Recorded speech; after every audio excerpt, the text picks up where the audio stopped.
Shane, you and me cover. All right. Moving. I want to start off with Iraq, where my commander, not gonna lie, we all hated his guts. He was not a great commander, but one thing you can say about him is that he cared about us. And one of the ways that he showed that he cared about me was when I was on guard duty. It was nighttime and I was outdoors. We were sleeping in this fig farm in Shengal. While I was sitting there, my squad leader started driving down the mountain. And as I saw the lights coming down the mountain and coming towards me about a kilometer off, I started hearing a drone. And that's a normal thing to hear. You guys know that about my time in Iraq, but it was close. The loudest I've ever heard it before. Man, they better be inside. And we were not even on the mountain. We were like far away. So it was flying down low, close, following his vehicle. By the time that he arrived, he had no idea because his car was running. He can't hear the drone. And it's nighttime, he can't see it. So he ended up pulling up to me and I waved him down. I'm like, yo, there's a drone following you. Get out from here. And where I told him to do that was right in front of where my commander was sleeping. Instead of sleeping in the tunnel like he usually does, he was sleeping in this mud hut that was just across from the car. So my commander meets up with us and I told him the same thing, as Keshiftenka, which means I hear a drone. And he tells me and the squad leader, you guys go, I'm staying here. Because they're probably after me. They're probably trying to see where the car is going to the commander's base. So you guys run, I'm gonna stay here. And I did. I ran. Luckily, that wasn't the night that he was killed. He was killed by a drone strike a couple months later while in a car. He was being followed by a drone. It was the same thing. He saved us, you know, like it didn't come down to that, but he was thinking about me and he did his best to keep us safe. Moving on, I gotta talk about the first mission that I had in Ukraine. You guys know the story, you guys have seen the video. Our team leader, it was a bit confusing. It was confusing for all of us. I don't blame him for anything that happened there, but one thing that he did for us is he told us, run back, get some supplies, get some people, come back here if you can, but just go. I'm gonna stay here, I'm Ukrainian, I know the people that are here, I speak the language. You guys are foreigners, live your lives. This is our fight, you guys don't need to be here. Which was completely saved their lives. Like, I don't know what would have happened. I mean, there's mortars impacting all the time. We were laying inside this house without him. We didn't even know where he went for a couple hours. As we were laying there was jets screaming across, there's all sorts of stuff. And we were scared for our lives, and it really felt like we were gonna die. It was our first time in real combat. And at least at the time, it felt like he saved us, and you know, it most certainly could have. Had we had 10 people there next to him, we probably would have been a pretty rich target for JDAM. Who knows? You know, nobody knows, but at that instance, he cared about our safety more than his own, which is completely admirable. It's much more courageous than I've ever been. So I still think about that a lot. Still think about it a lot. I thought that was... Next one, I've told the story before, but when Artem told me that he was going to wait at the exfil point for the car rather than me. I had volunteered 2 hours prior. I said, hey, I'll go there. It was last minute too. Like right when I was about to leave to go there, he was like, no, I speak Ukrainian, it's fine, I'll go. And then he went. And he didn't die, nobody died, but there's a 120 mortar that landed 10 meters away from him. Had I been there, probably wouldn't have died. You know, if the mortar landed exactly where it did, and I was staying exactly where Artem was, because Artem was uninjured from that. Our car was damaged slightly, but you know, it's small acts like that that could have made the difference. You know, like maybe I would have been standing in the way of where shrapnel is. Maybe I would have picked a different position to stand at. So yeah, that was another act of courage, and it was more luck than anything. It wasn't like I was too scared to go out there. I wanted to go out there, but nonetheless, that could have been the difference. It's the small things a lot of times. Luck. The housekeeper, when I was in Iraq, all right, my last week there's a big bombing campaign that the Turks did. Right when I was about to leave too. And they started bombing, they bombed the police checkpoint ahead of us, they bombed our position, but I was off of the position, I was down below at a housekeeper. Somebody was keeping us safe until we could get smuggled across back to the airport and back home, where I then went to Ukraine. Now when that bombing started, I went up the stairs and I told him like, there's bombing. Because he was fast asleep, it was 12 at night. And he ended up coming down, and he knew that this might be a pre-designated target. You know, like we have a lot of traffic that comes here. There's a lot of people that meet up every day. And they know that he is not somebody they like. He was part of the militia for many, many years. And instead of panicking, instead of just having us sit there and, hey, I'm gonna go back to bed, he took it upon himself to put on his big coat with an AK, slide underneath, and then he went out and he brought us along with us. He told us, don't walk a single file. He told us, yeah, there's kashifs, don't look at it, just act normal. We're walking at nighttime down to a different house that was not pre-designated. And he saved us, you know, like it wasn't bombed. The house was not bombed. We were doing gardening there the next day. That's what Kurds do after bombing his garden. That was another thing that could have saved our lives, is just leaving the house. And he took care of us. And that was really cool. He went above and beyond, you know, above and beyond.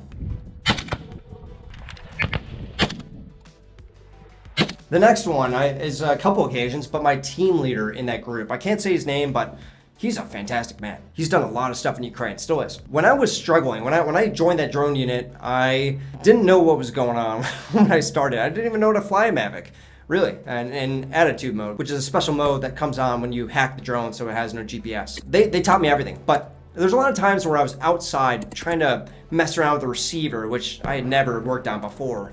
And I was called to do it. So I go out there and I check in the battery. Okay, why is it not charging? Why is it not receiving? And I'm just out there next to this pole and the whole sky is lighting up and there's booms everywhere. And I was kind of freaked out. I was out there for way too long and I didn't know what to do. But every time that happened, he would swing by and be like, yo, what's up, man? Like, you're checking on the receiver. Okay, I'll help you. And even when I'm trying to find the exfil point, there's rounds coming in, it's a little freaky, I know they're watching me. And when I'm lost and I don't know where to go and I'm stuck out there, he always showed up and he'd always just encourage me or be like, no problem, I'll take us to the exfil point, just follow me. It was kind of cool. You know, that's what a team leader does, it's what he's supposed to do, but still, it's occasions like that. He saved me in a lot of occasions. Maybe, you know, like who knows? Who knows? All I know is that if I had stayed there for another 10 minutes, I would have been targeted, like 100%.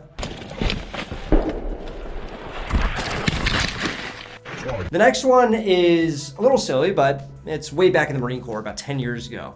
We were doing Bridgeport, all right? Everybody knows Bridgeport in the Marine Corps. It is an awful training scenario where you're up in the mountains of California, way up in Bridgeport, next to Mono Lake. It was the fall rotation, it was freezing rain, it was snow, it was bad. People were going to hypothermia all the time. But one of the things that we learn up there is how to cross rivers, frozen rivers. Like running water, it can be freezing temperature, but not freeze because it's running. So it was like very cold and you can get into hypothermic shock very easily. Now, one of those times that I felt like I was saved, at least at that point, you guys can be the judge, is I was ready to cross the river. We had a whole company behind me and myself and my friend were gonna be the first ones to cross and then tie a rope on the other side so that way we can ferry people across easier. Now, in order to do that, you have to take off all of your clothes except for your underwear. And it's nighttime, it's freezing. It's like below freezing, there's snow on the ground and the water that's a meter high, which is like this on me, is rushing across. So I drop everything, I'm ready to cross into that, I'm shivering.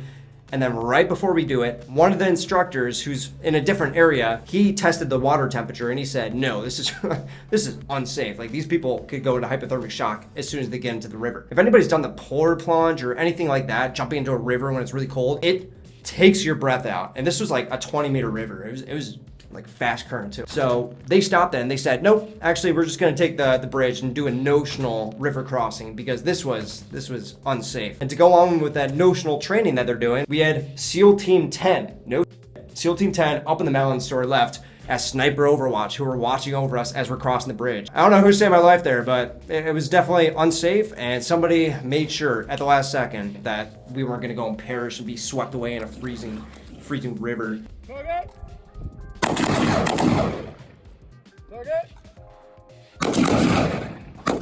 And the next one, look, I've got the scars to prove it. There it is. All right, I've got them on my leg too. Oh, kind of see it. It's kind of going away now. I was cut up by a drone. It wasn't even arterial, but at the time I thought it was arterial. It was the first time I bled a lot. It was venous. I was working on an FPV like this, and I had it on the ground next to me, and I was sitting on a chair like this. So I had it on the ground. I'll put it here for the video's sake. And I was working on it, and I had it connected to the computer. So I'm working on the computer, I've got it plugged in, and I get an error message. I was like, what? Which I've never seen before, and it said, it's unsafe, like, it's not good. And I'm trying to do the motor direction, trying to go and make sure that the motors are spinning in the right direction. I have done this about 100 times now. I knew that this was something different. I grabbed the drone on top of the battery, and I press cancel. As soon as I press cancel, it goes full blast, full throttle in my hand. So these blades start going as fast as they can, and they're much bigger. They're not pink either, they're black, all right, which is more dangerous. They are 5-inch blades because it's a 10-inch drone. It's massive. And it goes full throttle in my hand, and it creates so much thrust that it pushes my arm up like this. And while it does that, my hand slips and it gets ripped up, walks up my leg, it walks up my leg, rips up my arm, and then it just blasts into the ceiling and blows up. So like I'm standing at this point, and I didn't feel anything. But I looked down at my hand, I'm like, oh no, just covered in blood. It was really, really bad. There's a whole blood trail. You guys know the story. I made a whole video about this. The person who saved my life that day, potentially saved my life, because I had no tourniquet next to me, I was an idiot, was Jay, our medic. I run downstairs, I'm like, tourniquet! So yeah, he grabs the tourniquet and then he puts it on me. First he went with a bandage because he's a trained medic. He knew that it wasn't arterial just by looking at it, but for me, I'm in a panic state. I've got adrenaline. I can't feel anything. I'm like, oh, I asked for a tourniquet. So probably didn't save my life. I probably wouldn't have bled out. But had I just left it, had I not had medical treatment, yeah, I probably would have perished. I mean, you have to put something on it. And I had multiple wounds all over my body. I can't put pressure on this one and pressure on this one at the same time, and then get to a hospital too. So, yeah, I don't know. It was a scary one. It was the first time I bled, like I said, and he had me that day. The whole team did. They took me to the hospital. They rushed it. It was really, really cool.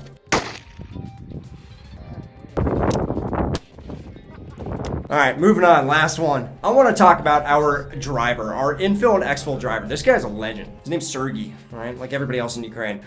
He's dope. And there's many, many occasions, also many occasions when I wasn't there, like on that rotation, where he was driving through grad fire, like 20 rockets impacting all around him, and he just doesn't care. He's like, no, I've got a job to do. I got to go get these guys out of here, out of the field. So he would drive there on an unarmored vehicle with a jammer that's like half the time broken, just like all the other jammers that are on vehicles. Like not all of them are working, by the way.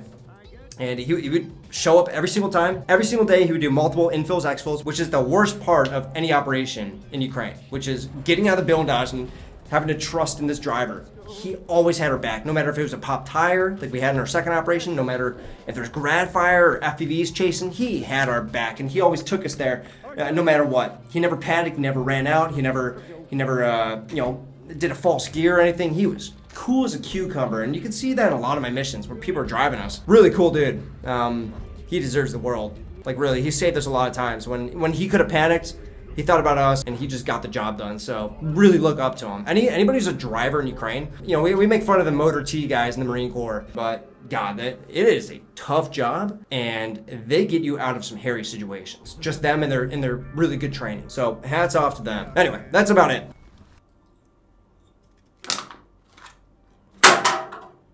I don't know why I did that. I have a trash can right there. I'll see you guys in the next one. Thanks for listening. Yeah, and not everything is a life or death scenario in the instances that I talked about, but at the end of the day, there's times where people had courage for me, and I value that a lot, and I want to talk about it today. So hopefully you guys understand a little bit more about war through this video, and hopefully you guys better understand some of the emotions that combat veterans have, and some of the things that they never stop thinking about. There's a lot of times where I could not be sitting here talking to you guys today if they did not have courage, potentially. So anyway, thanks for listening. Talk to you guys in the next one. Peace.